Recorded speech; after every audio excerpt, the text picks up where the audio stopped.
So I run a small business and I homeschool and my life is crazy. So let's talk about that. The key to our success is open and go curriculum. I do primarily get our curriculum from The Good and the Beautiful, which I find they have a lot of open and go options. We've also been a big fan of the Julia Rothman Anatomy series, and I was really excited to find these companions to these books, and we'll work on these for the next few years. Sorry, you probably hear my roosters in the background. And there's literally nothing I can do about that.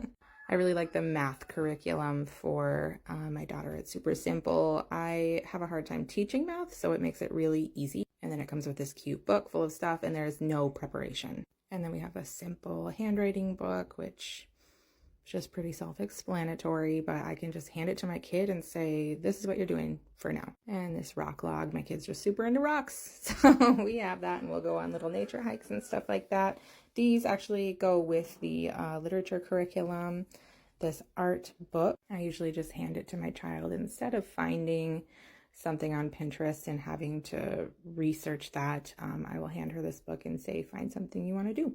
And then this Kingdoms and Classifications unit, we actually tried to start when we were in kindergarten with her, or our first year starting, and found that it was too much. Although it says kindergarten to 12, it's definitely more like somewhere between 3rd and 5th grade I would start. It requires you to know how to read and write, which most kindergartners don't. And then, of course, my planner, actually got this on TikTok Shop, and the cover is super duper soft.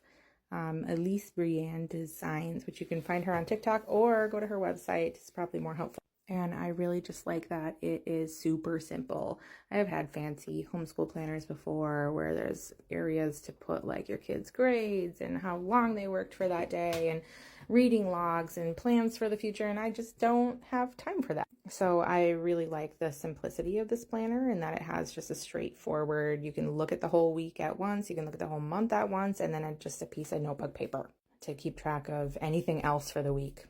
And then last but definitely not least, we have these books from Tiny Theologian. We've actually worked through the majority of the Tiny Systematics book. We had so many good conversations. It's just a really good books for teaching kids apologetics. So if you are a Christian family, I highly, highly suggest Tiny Theologian. And we are excited. These are the books that we will be using for the year.